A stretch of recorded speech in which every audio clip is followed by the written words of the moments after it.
Hey everybody, it's Wednesday, May 11th, 2016. I got a new watch. I got the Garmin Fenix 3HR on a recommendation from Michael Chandler, of all people. Welcome. This is the Promotional Malpractice Live Chat. Happy you could join me today. Today, a lot to get to, man. What a wild day yesterday was, both in the announcement of fight cancellations. There were some fights that were announced. But I guess the biggest news of the day, of course, it was reported by ESPN's Darren Rovell that the UFC is for sale with 4 potential different suitors, some of them from China, some of them domestically. Goldman Sachs is actually helping the UFC, according to the report, navigate their way through the sale. But you got UFC President Dana White telling Yahoo, Carmichael Dave, Las Vegas Review-Journal, and then today on the Dan Patrick Show that's not really true. Although he said it's not really true, and then he kind of hedged his bets a little bit. So we'll get to all of that. We'll break that down to the best extent that we can. There's a lot of just complete lack of information. So we'll try to keep speculation to a minimum, and to what extent we do speculate, we'll try to keep it informed. But that's the plan for the day. But if you have other questions, other comments, other questions, you, of course, can do that on MMAfighting.com in the comments section for this post. Comments that turn green get priority, but not exclusivity. So thank you for joining. Really appreciate it. Barbas is here, but he's sleeping like a good guy that he is. And yeah, let's get this going, shall we? Without further ado. All right. First question is jaw cranks. Luke, I believe we had 3 jaw cranks, Nelson, Chiesa, and Sirkunov in the last 2 or 3 months. Is it too soon to say that this is one form of evolution of the rear naked choke and maybe the best one? By the way, how to defend this from this type of crank. Yeah, so if you saw the Monday Morning Analyst, we talked about Nelson's jaw crank. There's some other famous ones that happened not too recently, or I should say relatively recently. The Demian Maia one on Rick Story that made his nose bleed. That was pretty bad. The Sirkunov one is interesting too because you could hear it crack. And then Chiesa obviously must have been incredible. Like the point I basically made in the Monday Morning Analyst was it's getting harder and harder to get a full-on rear naked choke. I mean, if you hurt someone, you can get it. But if you're just sort of taking the back and trying to battle for it, hand fight it, can be laborious and time-consuming and just a fairly low rate of success. Rear naked choke defense has gotten really good. Obviously, we've seen famous rear naked choke finishes. I don't think they're going anywhere. You know, Holly Holm just got finished with one and lost her title as a consequence. But you get the idea. Like, really experienced grapplers are making it very hard for guys. And it's really especially true, you know, with those gloves. Those gloves really make it difficult. So the question is, what's happening? Well, you're seeing a lot of guys getting their jaws wrapped with the choke. Guys aren't even trying to bother to go for the choke if it's not really all of that readily available. The jaw you can tuck, but you can't really hide it. You can make it difficult, but you can't really hide it. You can get so low that they crank around this part of the face, the soft, fleshy part underneath your bone, but that wouldn't really hurt. Even on the nose, guys would probably let that get broken without too much of a fuss. And even that would be hard to break someone's nose from a rear naked choke position. But the jaw is not that hard to break, given how, you know, if you get a strong, experienced grappler. And the point I tried to make in the Monday Morning Analyst was I think guys are playing with this. I mean, it's one thing to say, well, I can't get the choke. Let me slap it on the jaw and then just squeeze with all my might. And that might work. Maybe a Hulk monster like Sirkunov can make that work. But a lot of guys are not going to be able to. They might have tremendous squeezes on the soft, fleshy part of your throat, but they're not going to have it necessarily right around the jaw. And I think guys like Nelson are clearly experimenting with this. They're experimenting with, okay, let's just pretend the real choke doesn't even exist. Let's put it around the jaw, and let's see what happens. Are there twists to it? If you go back and you watch the tape against Tumenov, he gets essentially Nelson starts here and then tilts, rotates out and around with his shoulders. And so what you wind up getting is this back and then this circular motion on Tumenov's sort of neck and chin.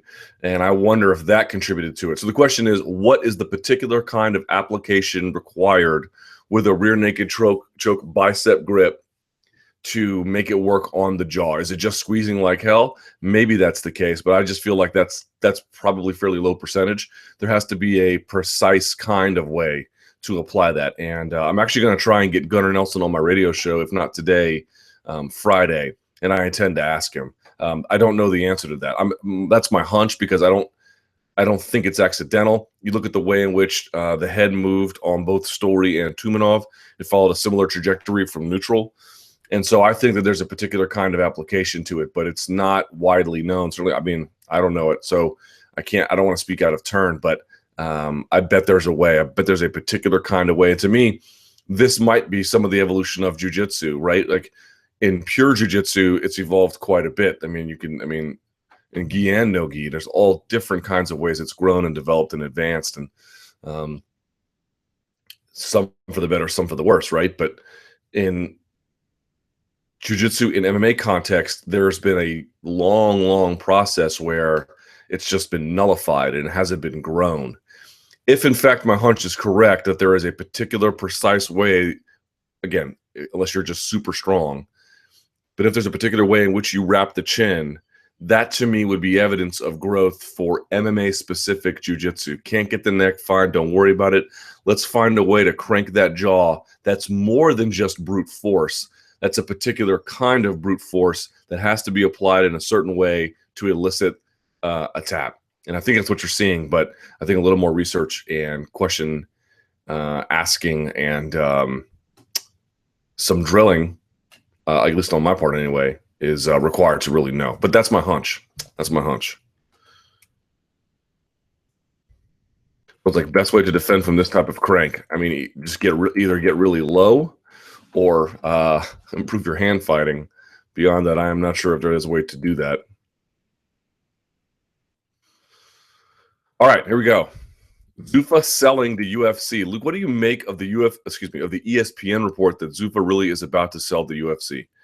Also, do you believe the UFC would face drastic changes after a possible sale? Is there a chance that it could wind up improving under a new regime? Or do you believe the UFC will deteriorate over time in the post-Zuffa era? Well, these are a lot of questions that are making a lot of assumptions. Some, by the way, are quite fair. Others are a little bit too advanced at this moment in time. So we don't really know. If you read the ESPN report, it sounded like there were 4 suitors. Again, a couple from China.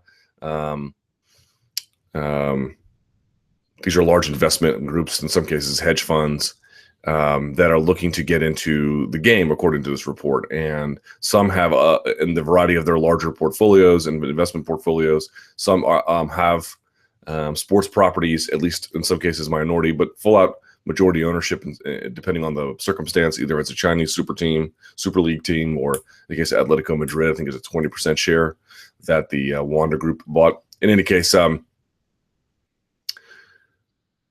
so let's start with one question first. What do you make of it? Well, I didn't know what to make of it yesterday. But hearing Dana White's comments today, and this is very speculative, so let's be very clear about that. What he basically said was, we're not for sale. You know, if someone has $4 billion, we can talk, but we're not for sale. Then he was asked, well, what about a minority partial sale? And he didn't deny that at all, in fact. I mean, he was categorical before, and then he switched that. And the 2 things he said to me that caught my attention were, one, you know, look, we're trying to expand, we're trying to grow. Those are his words. Places like China, Japan, Korea, you know, East Asia. And what he said was, you know, one, if they did if he were to get out of the business just to sell, it's because he wouldn't want to do it anymore. And he was saying he loves this job. He loves getting out of bed to go work. Loves the sport. Loves everything about it. Like, it didn't sound to me like he was ready to be done. So even if there were a full sale, and Jonathan Snowden at Bleacher Report has said on Twitter that in the cases of at least one of the suitors, Dana White staying on board was a sticking point. But what it sounds to me is, and again, this is speculative, this is a partial sale similar to the Flash Entertainment sale. Now, you'll recall that changed the ownership structure of the UFC. Flash owns 10%. Dana White went from 10% to 9%, if I recall. And the Fertitta brothers went from like 45% to 40.5%. So that'd be 4.5, and 1, right? So that'd be your 10. Who knows how much each would be giving up at this point? Would they be buying out Flash? Flash cannot sell on their own to another third party. So it would have to be the controlling partners who would have a say there, although Flash has more say than Dana White, but you get the idea. But that's what sort of what it sounded like to me. You know, if they're looking to expand and they didn't deny the partial sale, and he said he was not interested, like he still loved doing the work, and that if the Fertittas got out, Dana wouldn't stay, that if one got out, they would kind of all get out together. Sounded to me like they still have a lot of work left to do that they want to accomplish. And if you look back at the original Flash Entertainment sale, part of what it aimed to do was get them into the Middle East, India, and China. And certainly there may have been some progress on all three fronts, either from television deals signed, in the case of, you know, the Ultimate Fighter China, holding a few events in Macau. There's been some progress, but it feels like to me it's been very, very limited, at least as it relates to China. And India, I don't know what the state is with that. There's been a growing development of the sport there. WWE has a big profile there. Again, I think the UFC does have, they signed that deal with Sony. Sony has a television deal out there, and they did that with theirs, I believe. And they're on the same channel as some of the larger cricket leagues, or the largest cricket league, whatever the case may be. So they have a better television deal in India. To what extent Flash facilitated that, I'm a little bit too zoomed out to really know. But it sounds to me like they really want to make a push into those markets with native players and people who have core competencies in those regions, and that they currently lack that. And the best way to do that is to procure foreign investment of some kind via a partial sale. It does not sound like they're relinquishing control. So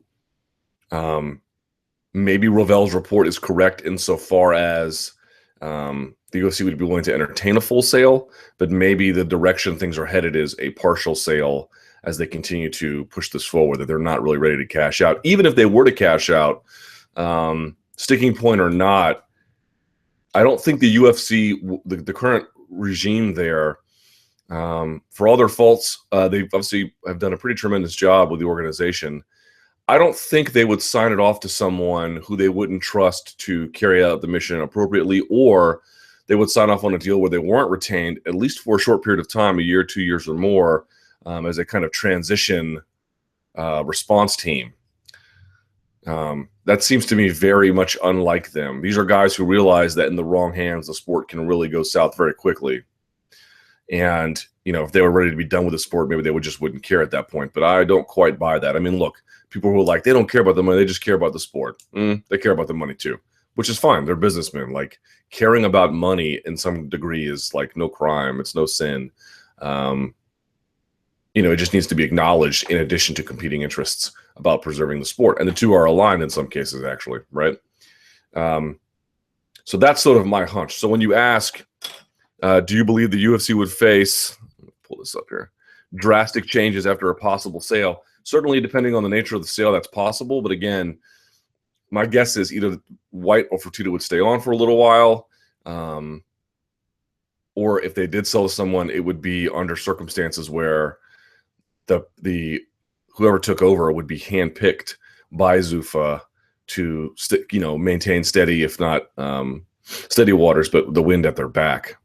Is there a chance they could wind up improving under a new regime? Sure, I think all kinds of creative energies can be introduced with the inclusion of new management and executive leadership, which isn't to say the current executive leadership has failed in any capacity, or I mean, they failed, I'm sure, in some capacity, but you know, they obviously their overall record's pretty good. 2 million investment, 44 in the hole, all the way to up to 4 billion. You're doing something right, but they've got their blind spots too. Any kind of creative team is going to have their blind spots, and so to the extent that different leadership was introduced, sure, there could be all kinds of an upgrade. And they've made changes over the past year anyway, with the introduction of USADA and the Reebok kits, however controversial you may feel about that.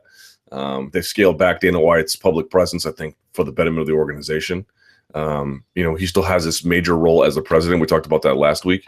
His promotional roles have been scaled back rather significantly, but nevertheless, he still has other duties, and the company hasn't suffered as a consequence of him scaling that back, which is reflective of how strong it is without him. I don't know that was the case 7 years ago, but it's certainly the case now. And do you believe the UFC will deteriorate over time in a post-Zuffa era?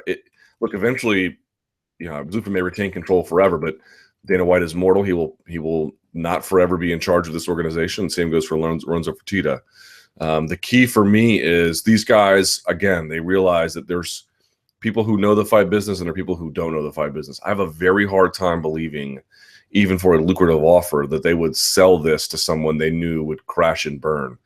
Now, they don't know for sure that anyone's going to crash and burn, but they have a generally good sense about to what extent people have a knowledge of the market, the right kind of people on staff to push it in the right directions, that have an understanding of what the resources can and cannot do, whether they would be able to retain existing staff like matchmakers.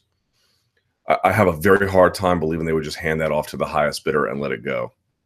Could be wrong, but it just seems very anathema to who they are.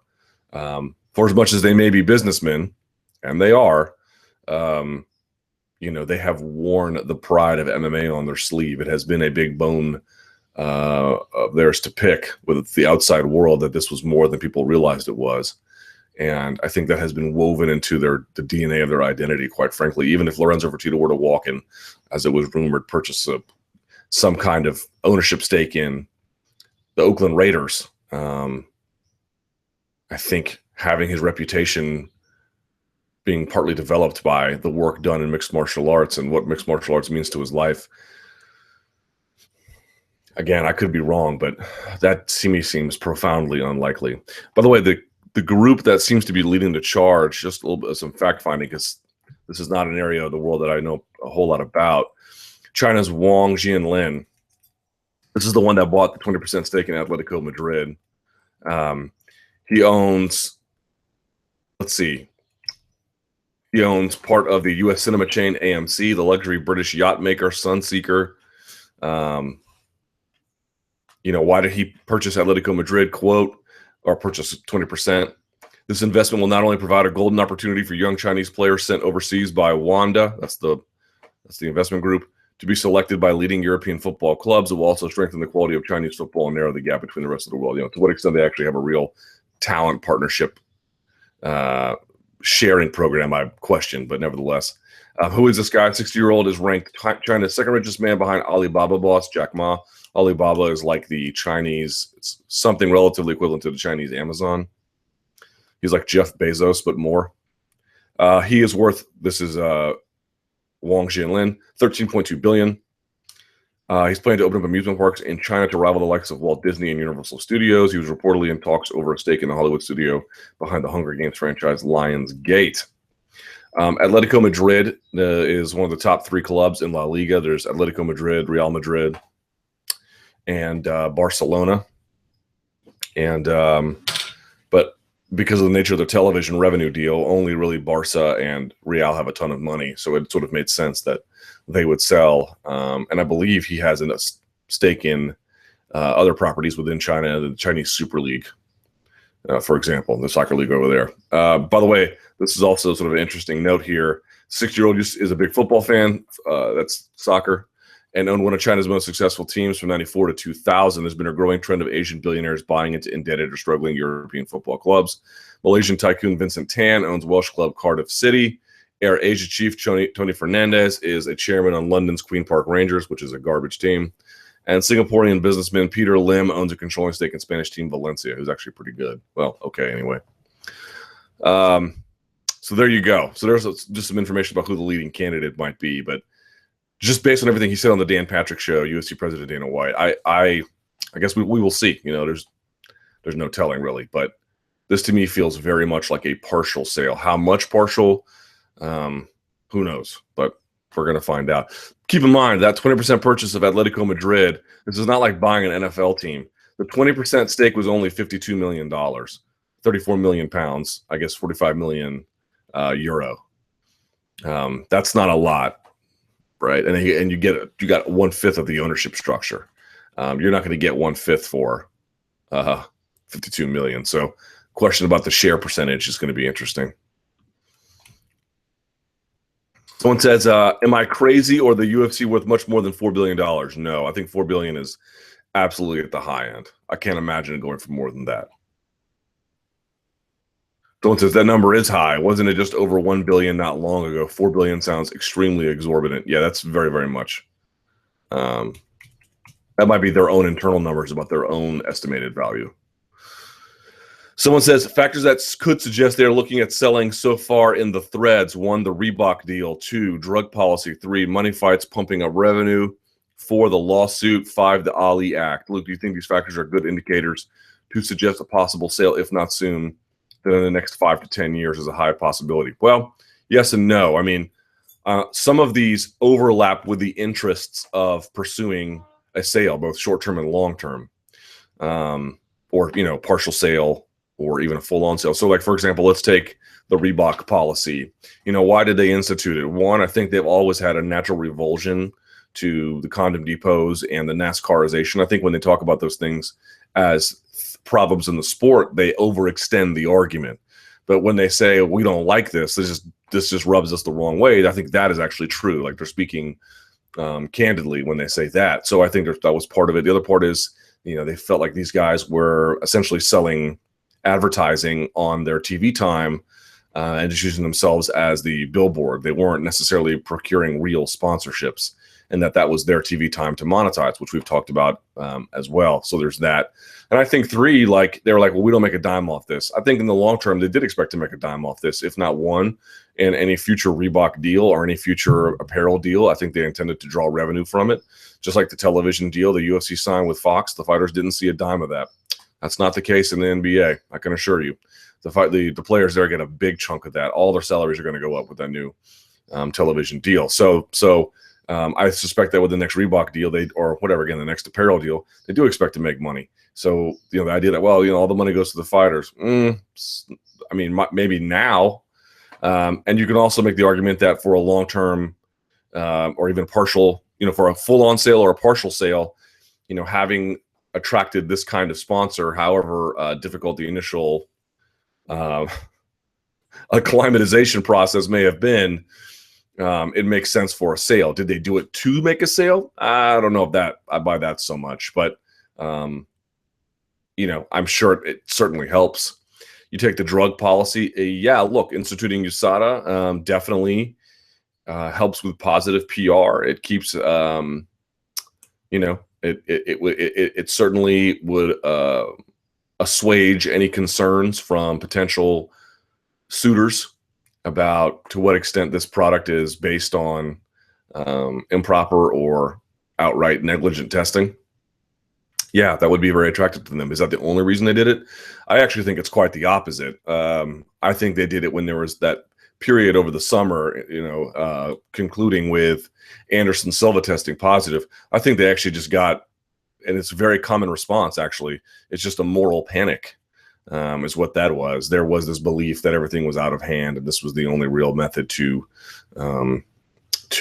combat what they saw as this outrageous problem. I think there was some truth to the problem that they had, that they had sort of said existed, that they had ascertained, and I think there's a lot of benefit USADA has done. But I think it also took place in a moral panic, which is why slowly but surely you're seeing some of these rules that have come out. And some of the testing procedures, as good as they may be, are filled with all kinds of fault lines. You see Frank Mir teaming up with 2 other baseball players who are claiming the exact same thing that he is claiming, which is we're testing positive for this particular steroid. It has this longer, complicated name.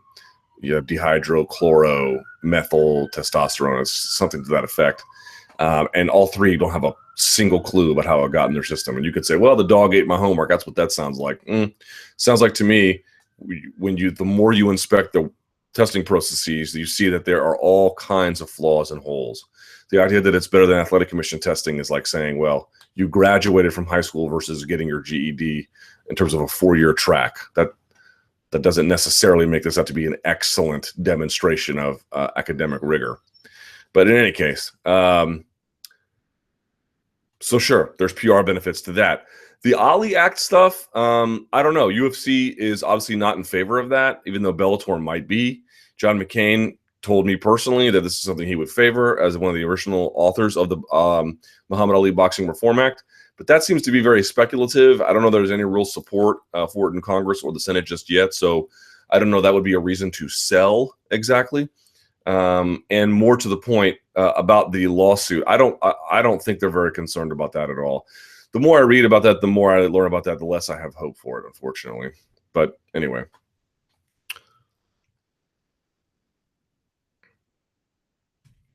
All right, true, false.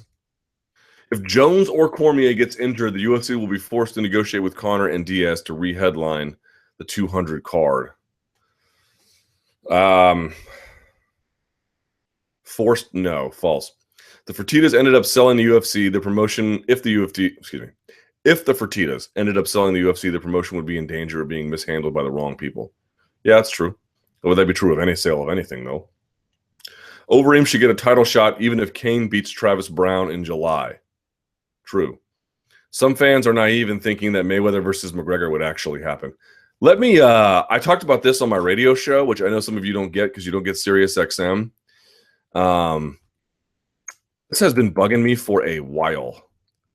Let me just read this out so we all, and finally Dana White said it, as a matter of fact, and I was so glad he did, because let me find this for you. This is standard in every Bellator contract. Let me go through this because this is absolutely killing me, and I just can't take it anymore. This is right up there with, I can't figure out which one is less. Which should you listen to less? People who think Dominic Cruz's return from 3 years of injury layoff is the baseline of performance, or people who think McGregor's actually going to fight Mayweather? I do not know. Let's stop this conversation before it starts. Well, it's already started, I suppose. Let's stop it here in its tracks, shall we? Inserted into every Zuffa contract is the following clause, clause 3.5.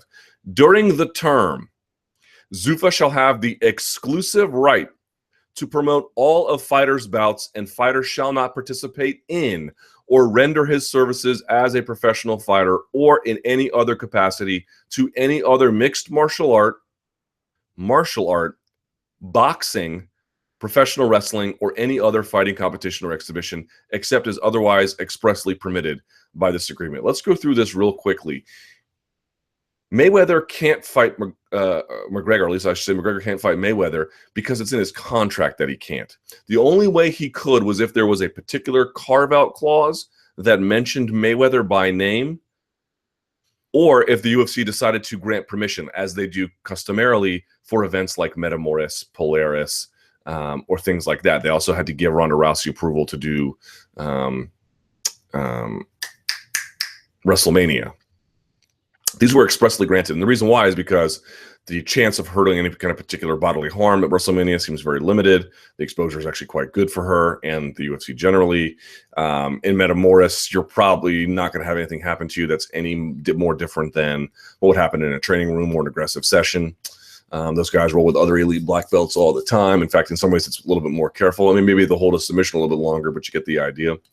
And so far, that thinking has proven quite well. I mean, name the last UFC fighter who had to pull out of a bout because they got injured in an IBJJF or Metamoris competition, right? I mean, these are fairly low-risk challenges, so they routinely grant that.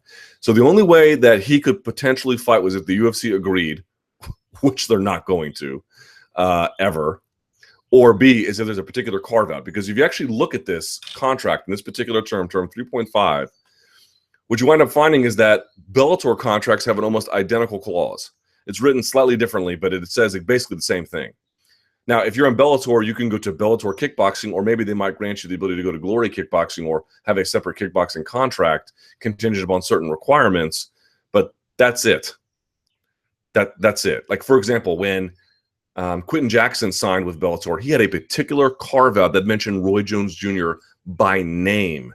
If they wanted to exercise that possibility, they could, but it didn't give him the ability to go box generally. You recall when Anderson Silva wanted to go box Roy Jones Jr., what happened? Everyone said, well, he can't because the UFC won't let him. This is what they're talking about. This is precisely what they're talking about. It is in their contracts that they can't. And you might be saying, well, why didn't UFC bring this up before? Good question. I don't know. I was glad that Dana White had mentioned today on the Dan Patrick Show that Conor McGregor has a contract. It is more than that, though. I think they're not bringing it up because this is the kind of contract clause that would be challenged should the Muhammad Ali Act be expanded to MMA. This kind of restrictive element. I don't know that's why they haven't brought it up, but that is my hunch. My hunch is that while I don't perceive current momentum, such as it can be said, around the Ali Act is too concerning for them. They don't want to usher it along. They just sort of want to talk in these generalities about the contract. And this was my larger point that I made on my Sirius XM show about mainstream media. I cannot believe that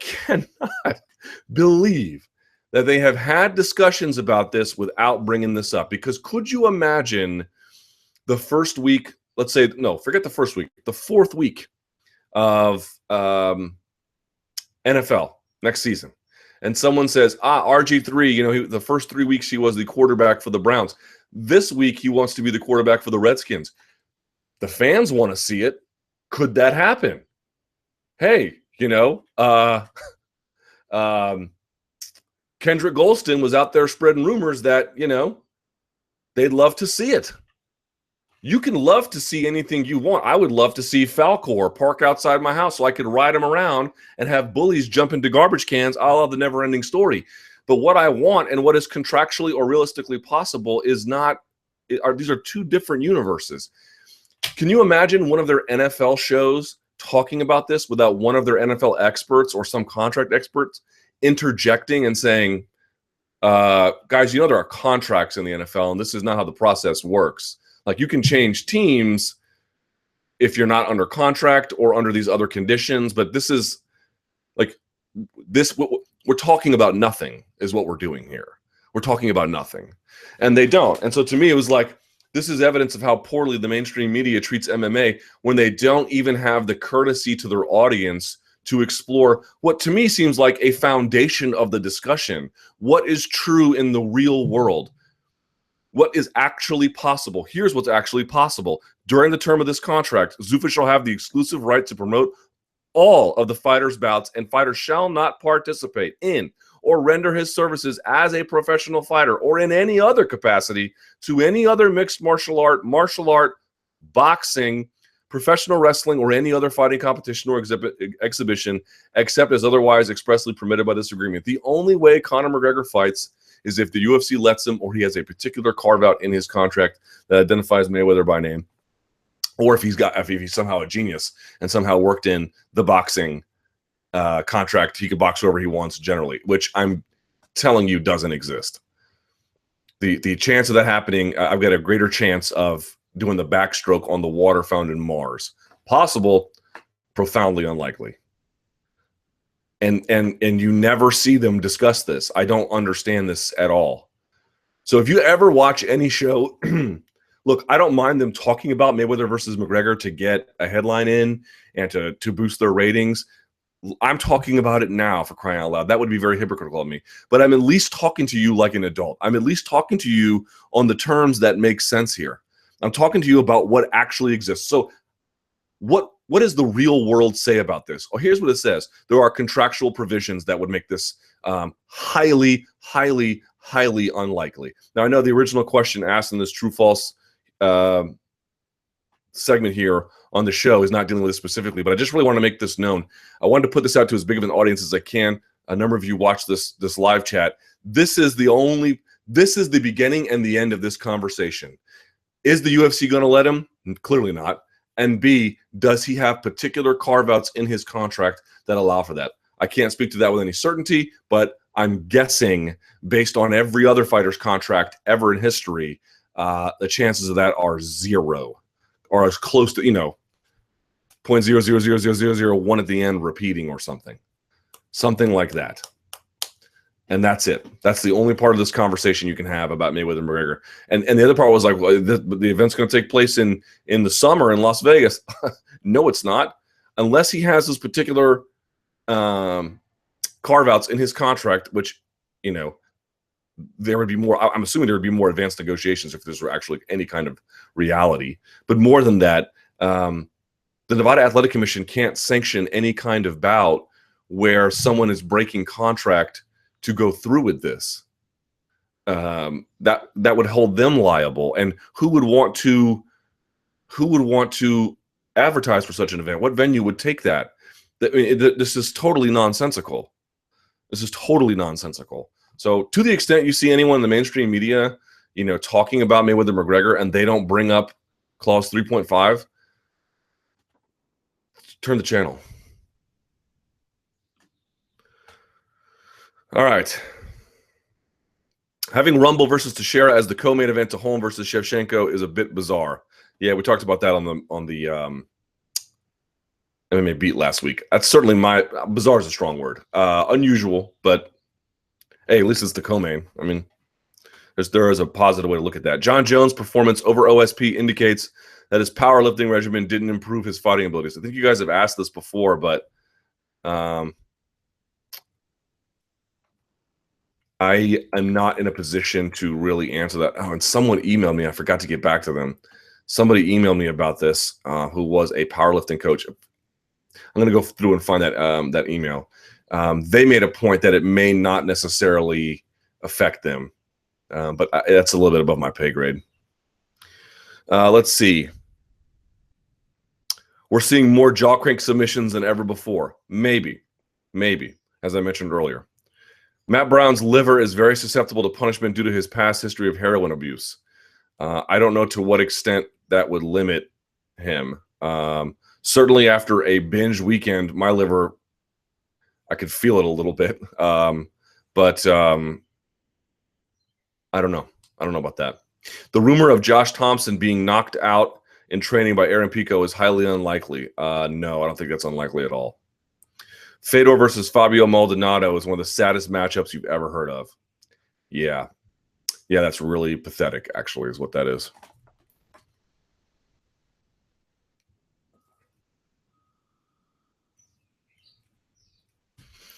Good question. And this, I know people are going to get so bitter at me for this. Tanya Evinger's post-fight, that's just what it says.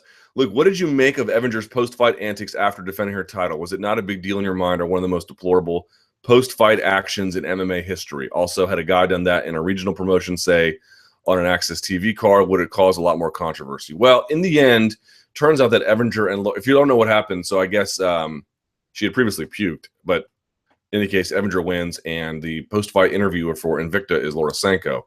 Evinger gave Sanko a kiss on the lips, and then that was that.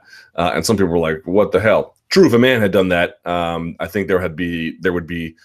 Not that I think that gay women are somehow that they don't get scrutiny for their decisions. I mean, they're a highly scrutinized group to a large degree unfairly. But sure, I think your point is fair that if a man had done that, there would be some outrageous calls or some outraged, I should say, calls for some kind of censure. And I don't know that I would be opposed to that. Now, it turns out that Sanko and Evinger are friends, and Sanko didn't care. And my rule is if two friends want to I insult my guy friends all the time. Now, kissing is not insulting, but I guess I just mean I don't try to police the individual relationships that people have. If Evinger doesn't care and Sanko doesn't care, I don't see any reason why I should care. And if it were a man and then the other girl didn't care, or vice versa, if it was a male interviewer and a female fighter, and they're all legitimately cool with it, I don't know that it's the best course of action, but I don't know that there's any reason for me to really stay up and worry too much about it. Someone says, Sanko and Evinger have Kansas City roots. They're friends and have known each other a long time. Here's my hot take. Straight men complaining about this are actually just outraged that Tanya Evinger got to kiss Laura Sanko that they didn't. There is that. I'll say this, and this is like, let me be very clear about this. I'm in no way making any kind of claim about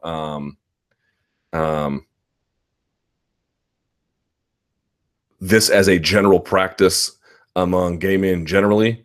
My wife has a friend. He's actually a friend of mine too, and I was actually at a party that was it the night of that fight? I think it was the night of that fight. And he's a little handsy, and he's particularly handsy with like women and straight men because he's friendly. Like it doesn't bother me, that he gets a little handsy when he drinks. But I could see how it might offend other people, particularly if he did it to someone that they didn't know. And so, as a general rule, gay, straight, male or female, if you don't want to be touched, you have a right not to be. And in this particular case, Sanko doesn't appear bothered by it, so I don't know why I should care. But I think that if there are questions before that information have been established, I don't think that that's so wrong. Again, I think if a man had done that, there would have been at least some questions asked.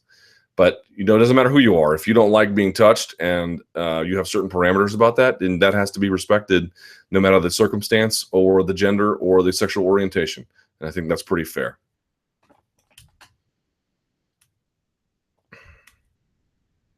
Someone says, damn well if Ronda Rousey or Miesha Tate had kissed Laura Sanko as a joke, you'd be totally fine with it. Not me talking to the other person. And probably would talk about how hot it looked. I'm sure there's plenty of hypocrisy to go around in this position.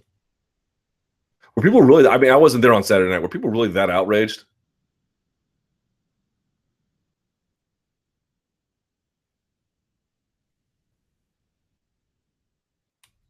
I don't know. Okay, Alistair Overeem version 3.0. Look, what do you make of the latest version of Overeem that beat Arlovsky and JDS? Overeem version 2.0 had about 20 pounds more muscle and had power to ragdoll fighters. He was then busted by the commission and slowly morphed into Overeem version 3.0, which is a 244-pound version. He seems to have finally found his place in his new body and actually looks like a real contender. What are the biggest changes that he's done in the cage since 2011 when he was a 260-pound monster? Boy, if you go back and you watch his K1 bouts, I think those are the most instructive because even with the bigger gloves providing better defense, he was much more willing to he was still careful and precise, but he was much more willing to move forward and stalk. And what you see now is A, he's lighter, so he's more mobile. And B, his defensive responsibility his attentiveness to defensive responsibility has gone up through the roof. He's much more selective with his shots. He's much more, he pays much more attention to range and fires weapons from those ranges to keep himself safe and to keep his opponent guessing. He uses guile now and timing in ways he didn't before. There was a little bit more of just forward marauding. Again, not crazy in that way, but just a little bit of it. He would do a little bit of that, and it would eventually cost him, especially in the K1 ring, which of course was 4 right angles, which would make things a little bit difficult for him.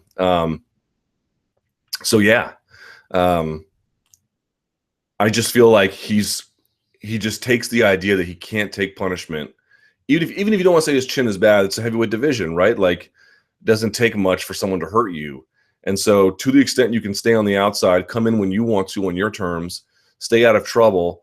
Keep people guessing because you have such tremendous ability switching stances all the time. Again, we went over this a little bit in the Monday Morning Analyst, really being deadly from that southpaw position, great footwork. He uses a lot of eyesight attack where he'll look down and then come up, or he'll look down and then throw something you're not expecting to get you to look down, or whatever the case. Like he's just got a lot of clever weapons that are finally being used in ways that are more responsible because he's more responsible. And I feel like that's the difference. So he's not as heavy set, and I don't mean fat. Obviously, he was super muscular, but he's not as heavy. He's much more mobile, and he's just much more careful. But the truth of the matter is, he's still putting people away, even being careful, because it turns out he doesn't need a lot of chances to land on you to do it very effectively. He just needs a few openings, and bam. And he put out Dos Santos in round 2. He put out Arlovsky in round 2. He's obviously done a tremendous. Let me look at his last. I think he's won his last 4, if I'm not mistaken. Right, something like that. Those. Yeah, Stefan Struve knocked out in the first. Roy Nelson. Okay, he took Roy Nelson the distance, but you get the idea. And then Dos Santos in the second round, and then Arlovsky in the second round. Pretty impressive, if you ask me.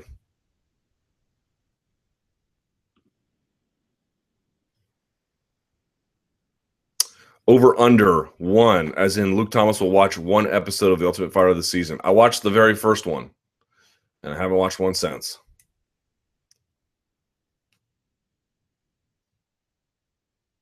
Someone says it's honestly been a decent season so far.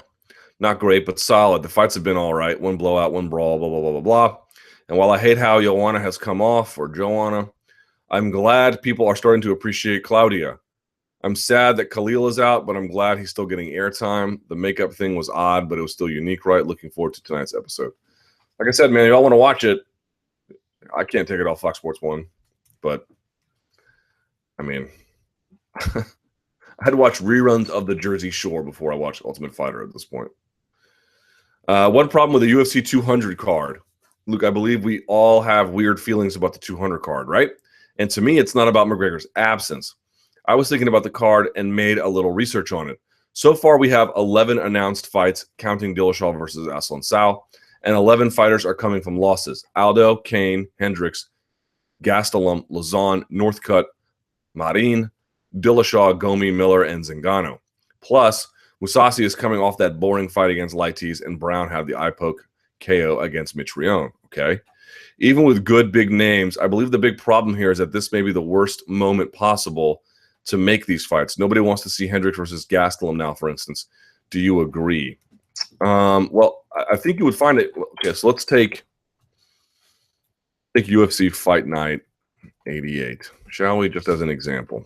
This is the card later this month, headlined by Thomas Almeida and Cody Garbrandt. Now, in that main event, both guys are coming off of wins, of course, because it's a spectacular thing. And so are John Jones and Daniel Cormier. So that would be the same. So then you've got Renan Barão versus Jeremy Stephens. All right. In Jeremy Stephens' last bout, he fought and lost to Max Holloway.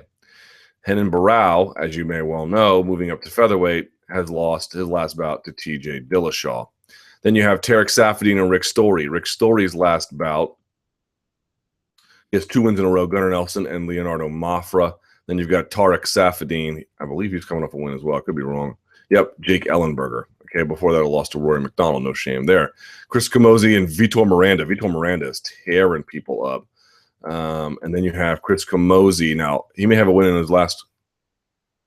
He's got 2 wins in a row. Interesting, both in the UFC. Tom Watson and Joe Riggs. I forgot about that Tom Watson win. Jorge Masvidal, I believe, is coming off that loss to Benson Henderson. Yep. And Lorenz Larkin is also coming off a loss. Let's see, to Albert Tumanov. Then you got Josh Berkman. He's coming off that loss, I believe, right? Oh, he won against KJ Noonan. Sorry, he looked bad, though. And then you got Paul Felder, who's coming off the win of Cruikshank. McMahon's coming off of a loss, if I'm not mistaken. Yep, 2 of them in a row, as a matter of fact. 3 of the last 4. And just so is Jessica I believe, to Miesha Tate, right? Yep. No, it's Juliana Pena. Gee, she lost after that. I forgot about that. You can go on and on. Like, the fact that these guys are coming off of losses on that UFC 200 card, to me, is not particularly remarkable. There might be a few more of them than normal, but I just believe, I mean, look at the names you're mentioning. Hot prospects, respected veterans, championship caliber fighters, top contenders. I'm not saying these are all the best possible permutations that one could potentially create, but they're good enough to essentially pass muster, right? Look, if you don't want to see Gastelum versus Hendricks now, okay. I don't think that's the most interesting fight in the world either, but this card is more than the sum of its parts. And when you put them all together, it has a general quality to it that, to me, is, you can nitpick here or there. Certainly, I don't say that every fight is perfect under every circumstance, but there's nothing that stands out to me that is inordinately bad, other than if you wanted McGregor on the card and you took his side in the labor dispute. Short of that, I don't know. I can't see much wrong with it, really. Okay, Carlos Condit and gi training. With the recent post by Carlos Condit saying that he's begun training in the gi, would training in the gi be advantageous to his MMA skills, even though there is no gi in MMA fighting? Any insight on this? If it can be making him a better MMA fighter. I think it'll make him a better grappler and by such a better MMA fighter, but like, you got to be, having managed expectations, right? Like, how much better could he realistically get? I mean, if you read the post he put up about that, he said he's been grappling half of his life. He's a skilled grappler, right? He's really good, and he's going to get good in the gi very, very quickly because he already has so many other skills. The gripping is going to be grip breaking is going to be really, really hard to adjust to at first. Even if let's say you're in someone's full guard, what are you going to do? You're going to have 2 hands on the hip, maybe 1 hand on the chest, 1 hand on the hip. And rather than them just trying to collar tie and overhook your arm and push your arms off your chest or your hips and then collar tie, they're going to start, weaving in for cross chokes. And they can get it if you don't automatically start breaking grips. And the gi game, I've told you guys before, it's the same way in judo too.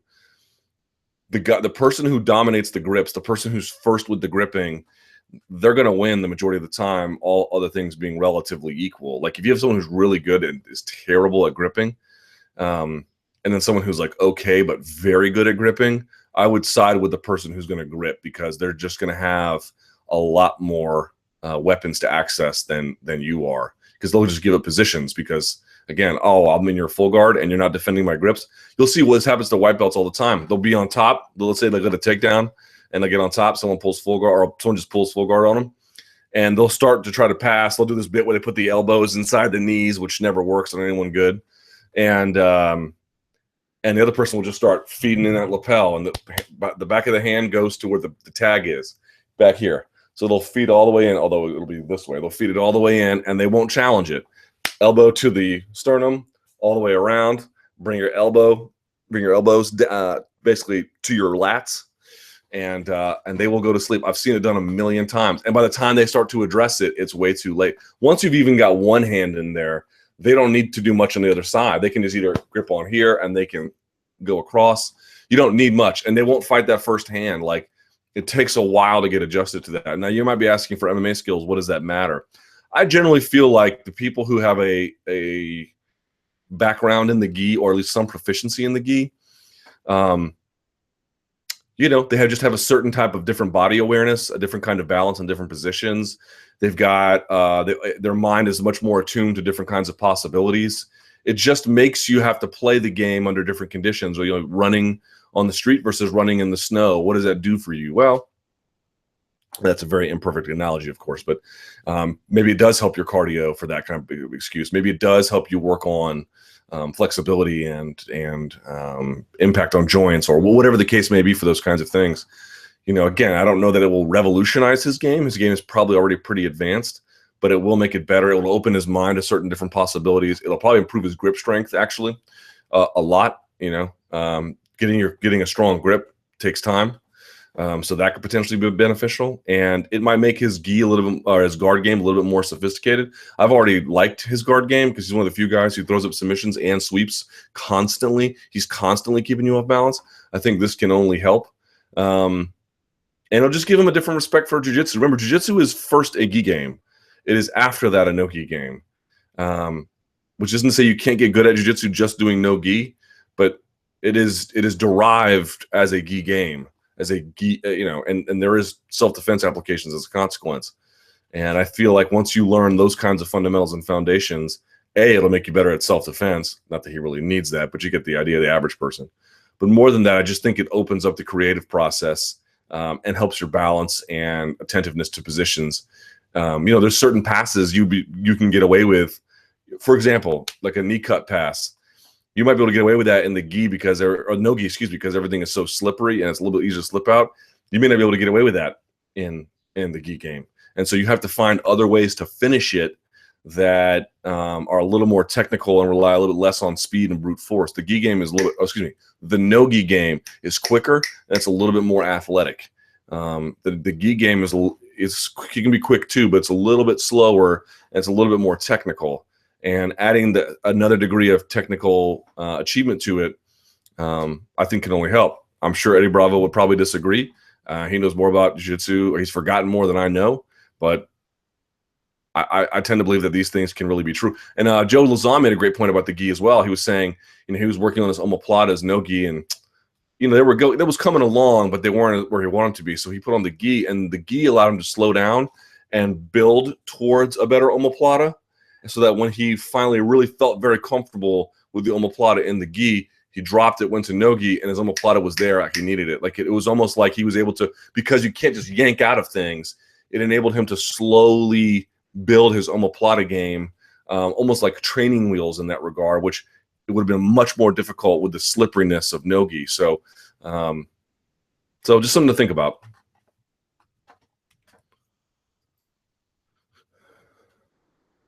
Yeah, someone says, regarding John Jones's powerlifting, have you heard the Jackson's Corner audio? Hate to say it, but I told you so.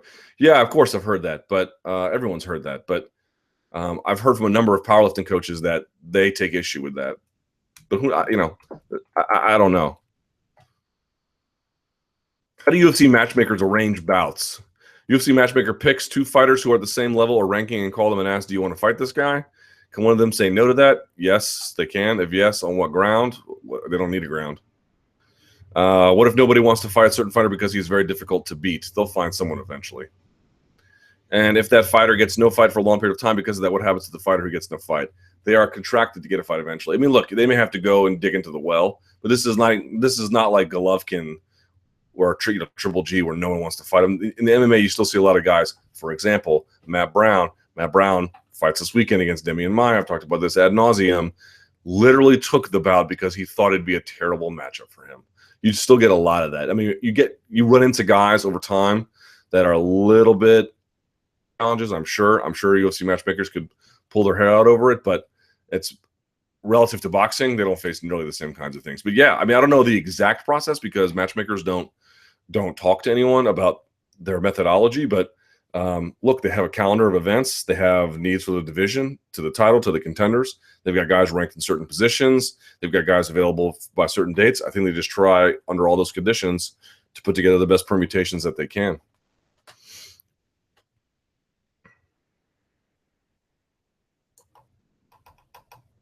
True or false?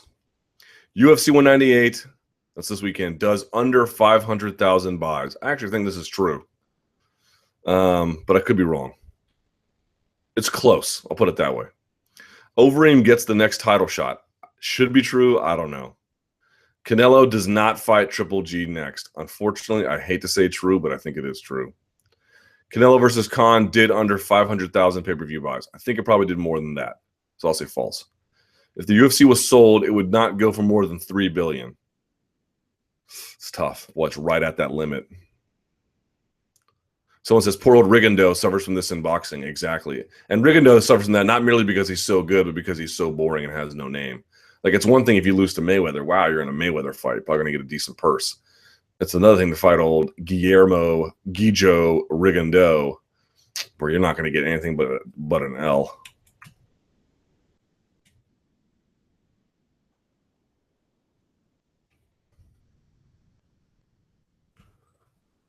See, someone says, I miss Barbas. Not a question. I just miss seeing that hairy beast making cameos on the show. Here we go. Bye, boss. Come here. Come here. Stupido. Come here. Come say hi. They miss you. All right. There he is. There's the old buddy. What's up, man? So there you see him. He just woke up. UFC 198, Werdum versus Miocic. Who are you favoring in the heavyweight championship, Werdum or Miocic? Man, this is a tough call, tougher than I thought. I guess I'm going to lean Werdum because I feel like he has more ways to win on one level. And then the other level is I feel like he doesn't get hit accidentally nearly as much as he used to.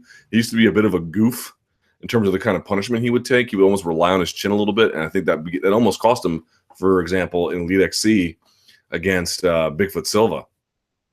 But he's much more, again, responsible with that kind of thing now, playing at range. He can play on the inside too, but Miocic has excellent takedown defense and hits incredibly hard and is quick and durable as hell. Like, it would not at all surprise me for Miocic to win. It really wouldn't. Women's MMA. Where's the guy who said the women's fights were boring and less technical? Hope they watched Double K versus Clark this past weekend. Someone says, I'm right here, and never said they were boring. Pretty sure he did. Said they were less interesting because of the much lower skill level and physical ability. All right, I wouldn't be too upset with that. Does Dana denying the possible sale of the UFC really mean anything, or could it just be a smokescreen to protect bidding or even induce more of it? Yes. In this particular case, it's not merely that he issued a denial. It's that he's gone on bigger shows and issued denials. That, to me, indicates there's probably a little something. Let me put him back down. Say goodbye, buddy. Manos arriba. That, to me, indicates that there's probably a little something to it. Had it just been like, well, he tells Carmichael Dave or Kevin Iole or something, decline response, or just said UFC's not for sale, that'd be one thing. But he actually went out and talked about it in a more explanatory way. And to me, that's kind of indicative that there actually is probably something to the fact that it's not for sale in the way in which the ESPN report had written it. But, look, Dana White has admitted to lying on the record a number of times. You always have to take what he says as with caution and a grain of salt. There's, he's from who appeared on The Ultimate Fighter to, God, it was John Nash was posting this article where Dana White admitted to lying to TJ Dillashaw, admitted lying to Uriah Faber and everything else. And maybe that's part of the occupational hazard. Maybe that's a consequence of what has to happen under his job responsibilities and the way in which he wants to conduct business. But yes, I think anytime he says anything, and that would go for any promoter, really. No, not any promoter, really. Any promoter, definitely, up to and including Scott Coker, you should take it with a grain of salt.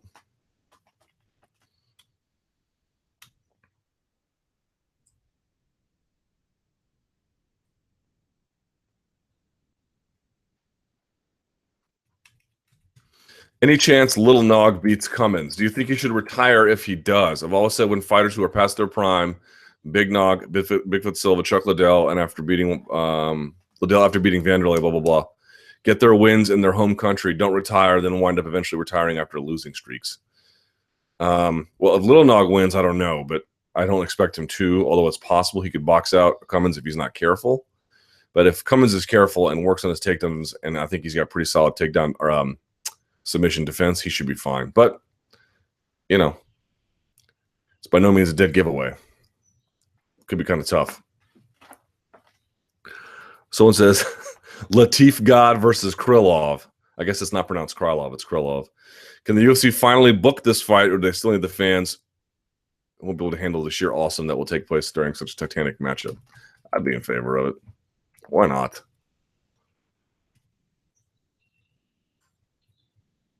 True or false? There will be doping speculation after Brazil. I mean, there's doping speculation before, but I can't wait to see the weigh-ins when all of the so-and-so in the post-USADA era looks like X and Y come out. You will talk about McGregor next week also. I'm sure I will. Overeem will retire as the champ. False. Misha beats Ronda next time. I'm going to say false now, but there is a part of me that thinks she might. Gunny fights for the title in 3, 2, 1 fights. No, false. What is this?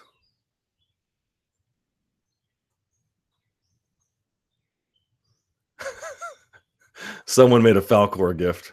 GIF. I'm going to retweet that.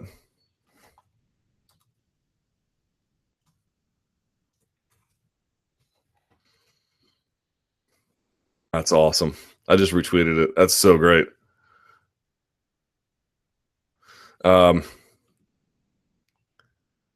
Maya will never get his shot at the belt. Well, he already had one, recall. At welterweight.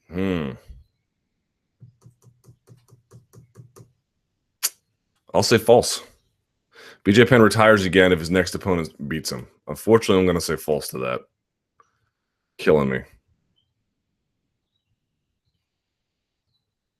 Hey, Luke, why don't the UFC release footage of their fights once they are over?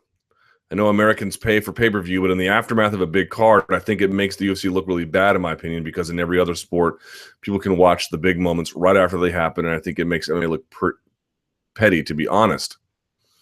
Once the card is over, it does it no good to keep it from casual interest. And while Fight Pass is here now, they have kept their footage under lock for years. Well, it's because of the revenue model. So, for example, who got knocked out this past week on Saturday? Amir Khan got knocked out with one punch in the 6th round, a blistering right hand from Canelo Alvarez. One shot, and Amir Khan did that bit that I call testifying in church, where when they fall, the hands fly up because they're so unconscious, the whole body flails. That's the testifying in church bit. When that aired on ESPN, the news segment about Canelo versus Khan, they didn't show it either. They showed pictures of him on the canvas, and that was it. It's because it's pay-per-view, and it turns out there is enough of an audience of people that will purchase a pay-per-view after the fact to warrant not releasing that footage until such a time. They eventually release it. So, for example, when Ronda Rousey fights again, they're going to show footage of Holm head kicking her. This will happen because at this point, no one's going to buy footage to see that. But But that's why. So it's not merely UFC. It's anyone really in the pay-per-view space. I don't know to what extent ESPN airs WWE WrestleMania highlights. Maybe they're part of it too, but I guess anyone in that pay-per-view space that's at least in real sports. How long do you think the UFC have been planning the sale of the UFC? Planning, I don't know, but entertaining offers, it sounds like at least 2010. Which is the biggest relief? That would be good. Silva pulling out from his fight with Uriah Hall or Seaver pulling out against Penn? Both of those fights have the potential to turn out very depressing. Well, I'll say Seaver, because Silva appears to have legitimate medical illness, and so we wish him the best in a speedy recovery. So I'm not going to like, oh, thank God. So, you know what I mean? I'm not going to say that. But, you know, the problem with the Seaver and Penn is like Seaver was actually a pretty good opponent for a returning Penn. And now I don't know who they're going to give him, man. So well, I don't know. I don't know what they're going to do with BJ Penn, man. I don't know. You think the increasing quote unquote fun fights that the UFC makes are good or bad? So can you estimate a mixing ratio between sport and entertainment where it can truly be like major sports federation, soccer, football, hand egg? You mean real football? Is this so-called fun fights a bad thing if you really think about it, damage, entertainment, etc.? Should it be a pure sport profile in the case of matchmaking? Well, I mean, it's hard to say because the entire thing is on a matchmaking model, right? So even in a matchmaking model, there's a deserved fight between two contenders that still might be made for other entertainment purposes. So, you know, I guess if you went to the Bellator model, that would really be the only way to adjudicate or, you know, evaluate that kind of answer. And even then the seeding would affect that. I mean, look, I think in every one of these, there's some element of entertainment to it, even if it can be entirely justified strictly on sporting criteria.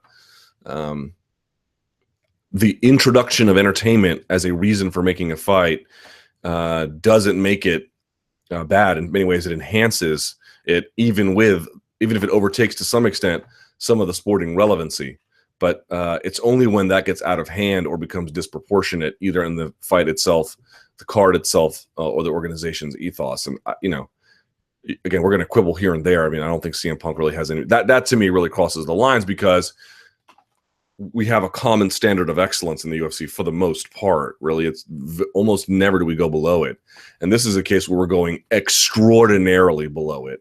And we're doing it not merely because we have some reason to put two amateurs on or two guys who are, you know, early level pros in their career, but because one of them has the ability to sell pay-per-views from a crossover audience. I mean, that to me is, there's not, this is a real contest, but a real contest for what grounds? Were we trying to figure out who's the best at fighting in this division? No, we're just wasting everyone's time because donks who like tables, ladders, and chairs think this is a potentially worthwhile use of their time.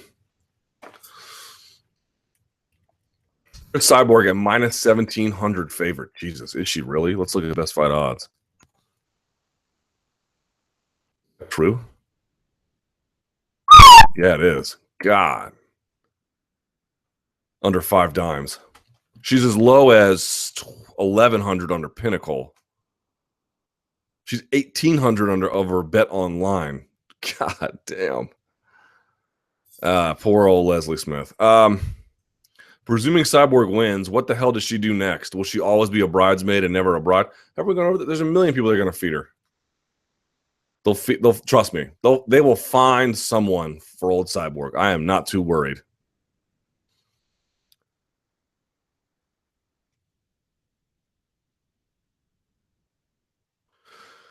So this is an interesting question, and I didn't see where he said this, so I have to table this until, oh God, did I bring the book? You know what I'm going to do? Hold on. I meant to bring it up. Side note, I got asked this question a million times over the week.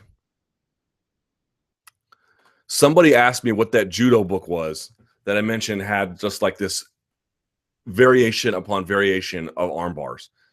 Okay. And I mentioned it like we talked about Ronda Rousey and how her game is all, you know, the takedown into the arm bar is all essentially kind of one offensive chain of attack. It's all connected. And, you know, there's more submissions in jiu-jitsu and there's a lot of arm bar varieties, but like the way in which everything is tied together and the variety of arm bars, strictly that arm bar in judo is significantly higher. I mean, in jiu-jitsu, you have time to set up all different kinds of lapel chokes and everything.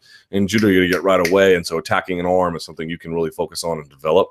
The book is called The Jujigatami Encyclopedia. I'm going to tweet it out right now at SBN Luke Thomas. This is the Jujigatami book I talked about on last week's chat. Hashtag chat rappers. There you go. The Jujigatami Encyclopedia. You can get it on Amazon.com. It retails for not cheap, $35. If you're really interested in all the ways in which you can explore the armbar position, from attacking positions, from mobile positions, from dynamic takedowns, the Jujigatami Encyclopedia is what you want to pay attention to. Trust. All right, that out of the way. Gunnar Nelson hand wraps. Luke, can you share your thoughts on Gunnar Nelson's recent comments about not using hand wraps? Is this something that you would advise? Outside of the obvious risks for Gunnar, what are some of the other benefits of not using hand wraps? Someone said he didn't use it during fights, but that can't be right because they make you do that. Like, you have to get them not only wrapped, the commission has to sign the wrap to approve of it. You can't decline those. So I don't know how he does that.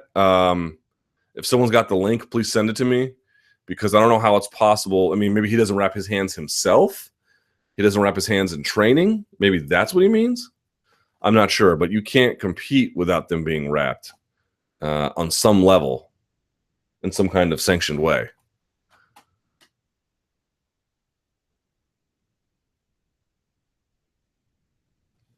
Luke, I heard in the U.S. it is illegal for independent contractors to either strike or form a union. To the best of your knowledge, is this true? Yes. If so, that would mean the fighters would have to be appropriately classified as employees before they could any talk of an association or union. No, I think for a union, yes. For a trade association, I'm not sure. Well, that might have to do with the classification of the UFC versus monopoly versus not. If so, what would be the fighter's best course of action? They'd have to get reclassified in court. Most people agree that fighters are clearly treated like employees and paid like contractors. Yeah, I think that's true at this point.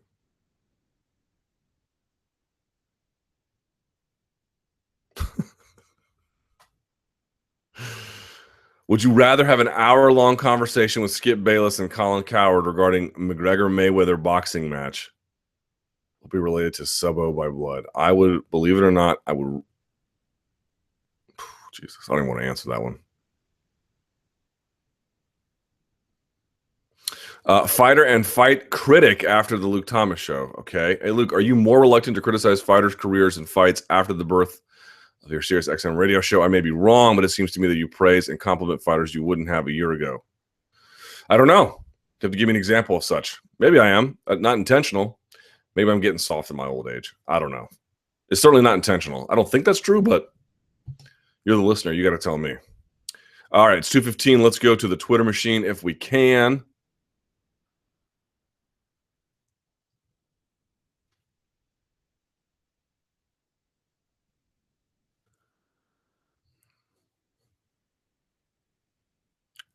Hell, how often do you take Dana at his word, and how much do you relate to the common skepticism among MMA hardcores?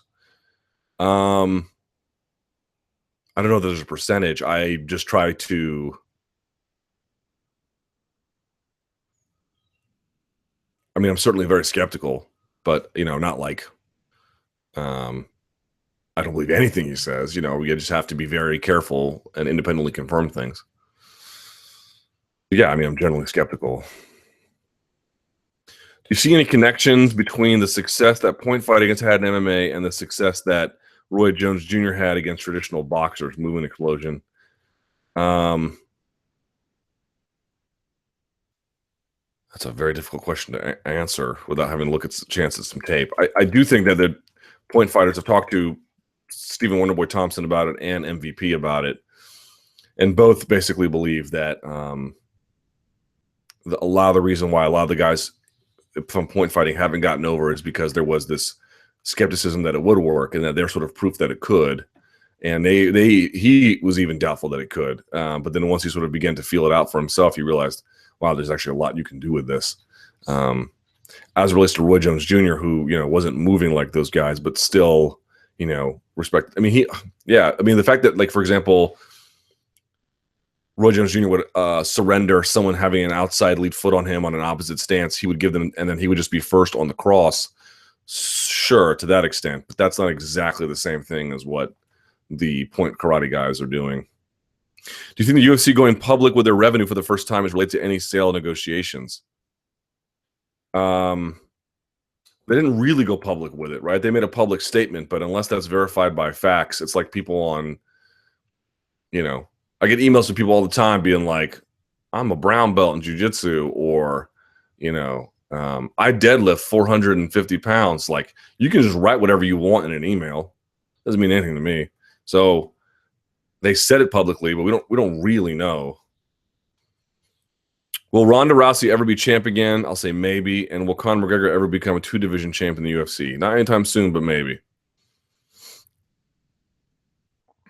Your thoughts on Angela Lee versus Yamaguchi, Mei Yamaguchi. How good is Angela considering her young age? Good, has a lot to work on. If you haven't seen this fight, it took place in one championship. Angela Lee versus Mei Yamaguchi. This fight was insane. Back and forth, round over round over round over round. A spirited performance from both ladies. It's actually a lot of fun. Free somewhere on the internet. Check it out.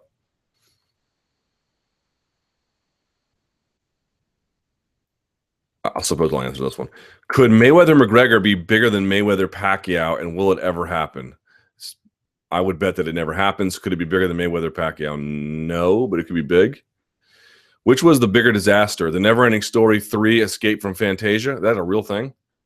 Or Kimbo versus Dada? Well, I don't know if anyone really died in Never-Ending Story 3, Escape from Fantasia, but someone almost died in Kimbo versus Dada 5000, so I'll go with that.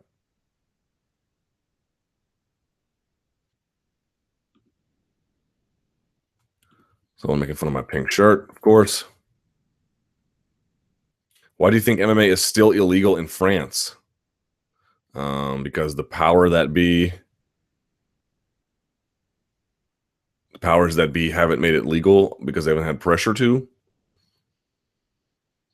Someone says, MMA fighting Dana White, if Floyd Mayweather wants to fight Conor McGregor, he should call me. Yeah, exactly, because he's under contract.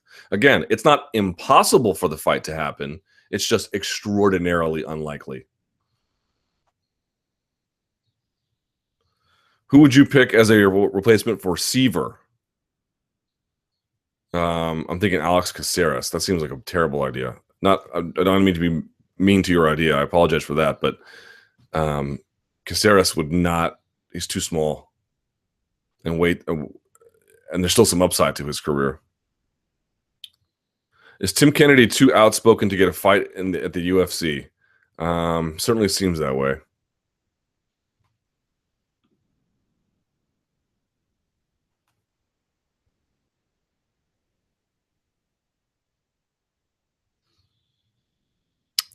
I don't know. Is it really true Gunnar cannot get his hands wrapped? If it is, that's a revelatory for me, man, because I was under the impression that was a requirement of competition. Maybe not. Maybe he gets a thin wrapping. I don't know. Is it legal that the UFC claim ownership over their fighters while classifying them as independent contractors? Do they really claim ownership? I don't think that they do.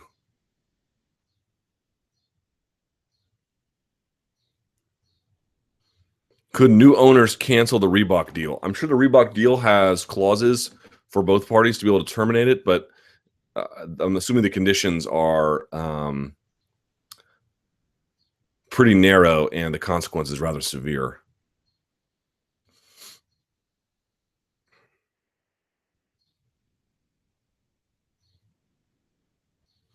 Why do many media outlets report on things like Mayweather-McGregor without checking in to see if it's plausible? Because they don't take MMA or combat sports very seriously. They don't really know much about combat sports.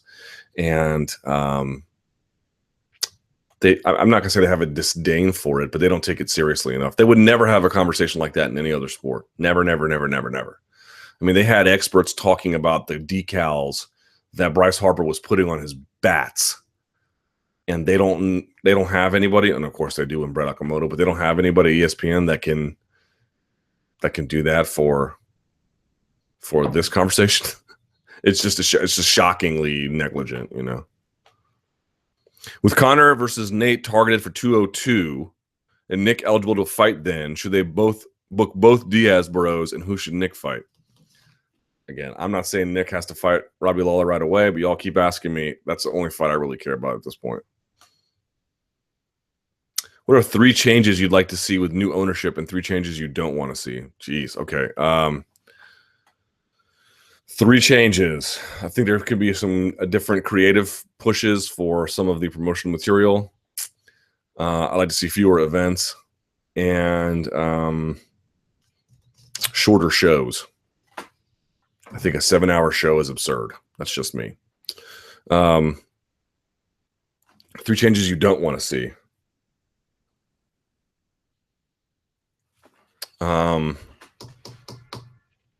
I would like to see the matchmakers kept on board. Either Dana or Lorenzo, one of them staying on board if it ever came to that, you know. One of the two. And changes. I think people like Josh Gross and Jonathan Snowden and Loretta Hunt should be able to attend events again. I think their credentialing policy should change. And one more that I would want to see or would not want to see.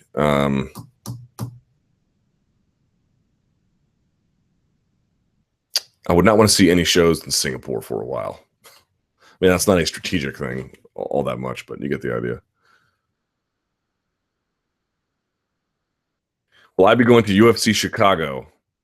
Highly unlikely, but maybe.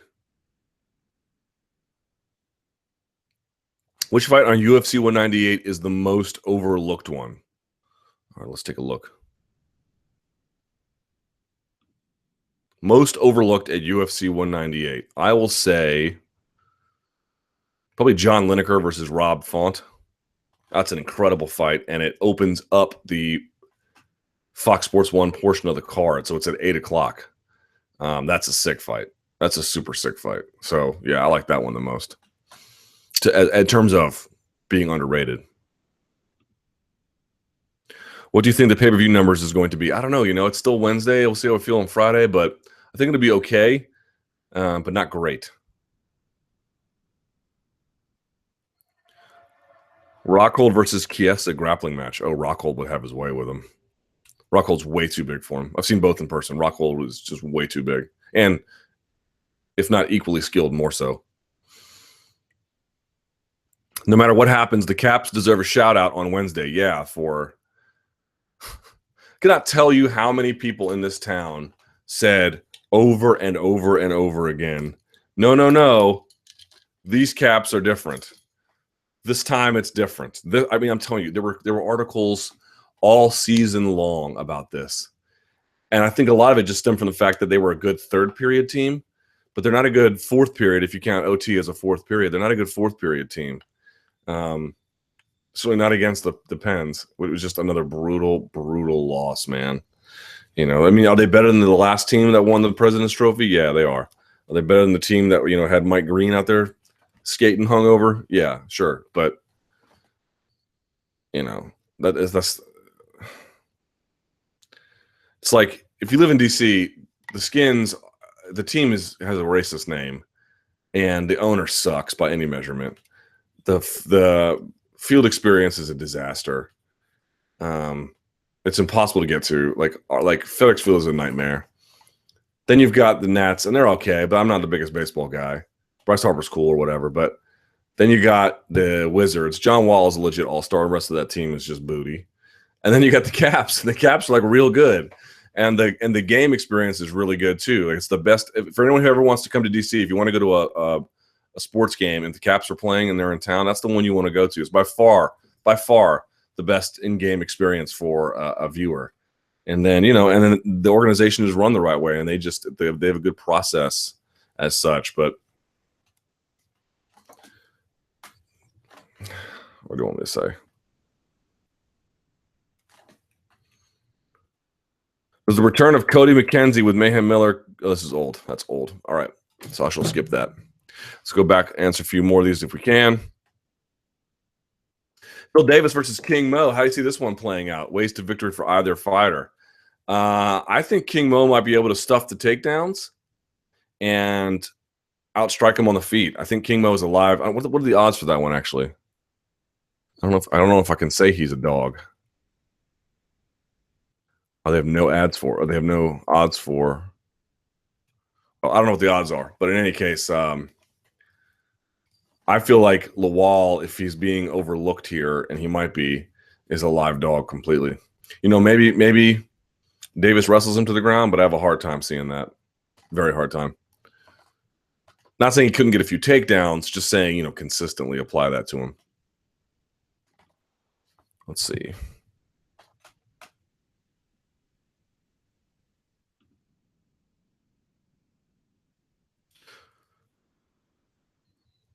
Is boxing back? No, but there's an important fight that people want to see in Canelo versus Triple G. The question is it going to happen? And Khan's not going to fight Kell Brook, so there's that. Is Bobby Lashley only fighting Indian casinos to avoid drug tests? Well, he fought in St. Louis last time, so no.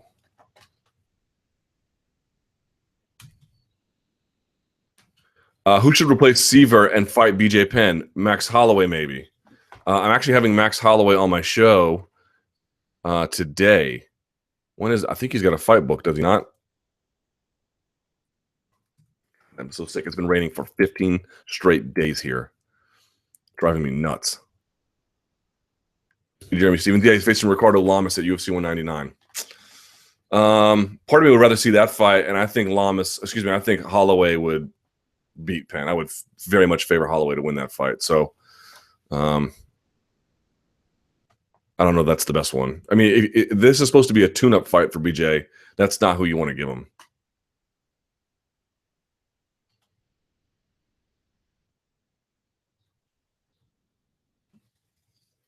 Luke, love the chat, but do you think it's possible to somehow sort the questions so similar questions can be viewed in the same thread? Or someone says in one screen you have the comments and questions, and then you have Luke scrolling through so we can see him answer the other one. Yeah, I would love to do that, but that would require technology that I do not have mastery of. If you have suggestions on how to achieve such a thing, I am all ears. Luke.thomas@sbnation.com. Someone says asked about rules on female groin strikes. It's the same for men. There's Donald Trump eating a taco bowl. Luke, do you still cover or watch Glory Kickboxing? I do not. Someone says, I'm excited for the Schilling versus Simon Marcus rematch. I think that's Friday, is it not? Good luck to old Joe. Why is Zuffa never interviewed by the MMA media anymore? Dana or Lorenzo, that is. Why? Only Megan Levy and other members of the party. You only can interview that which you have access to.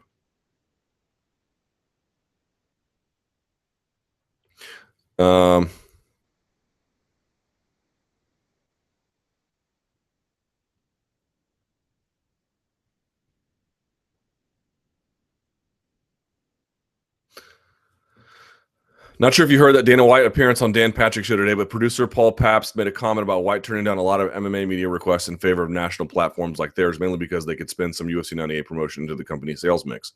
Although they could do that if they came on my show. I mean, I get how the game works, but okay. With you shining a light in previous weeks on Ronda Rousey and Conor McGregor deferring to interviews with non-Indigenous MMA media, was this trend with major UFC stars inevitable? To some extent it is. I mean, they only have a limited time each day. If they have bigger outlets requesting than smaller outlets, so they're just going to go with what they have time for. And do you think it hurts the perception and understanding of these athletes by them avoiding being interviewed by those who know their industry best? Absolutely. You're going to get, and I made this point in my roundtable with Richard Deitch for MMA media members. Everyone was like, "Oh, was Ronda Rousey? She's so media friendly." I'm like, I don't think so. She only talks to people who don't ask really difficult questions, which is absolutely her right. She doesn't have to talk to me. Maybe if I was in her position, I'd do the exact same thing. But the point being is, over time, if you just follow what she does in those media outlets, you get a very, very, very sanitized version of who she is. All right. With that said, I have to go. I want to thank everyone for watching. We are on podcast, itunes.com/promotional malpractice, soundcloud.com/the Luke Thomas. The Luke Thomas Show airs Sirius XM 93, 4 p.m., so it's an hour and a half. Give that a look. And until next time, Donk Donkersons and Rick Rickersons, stay frosty.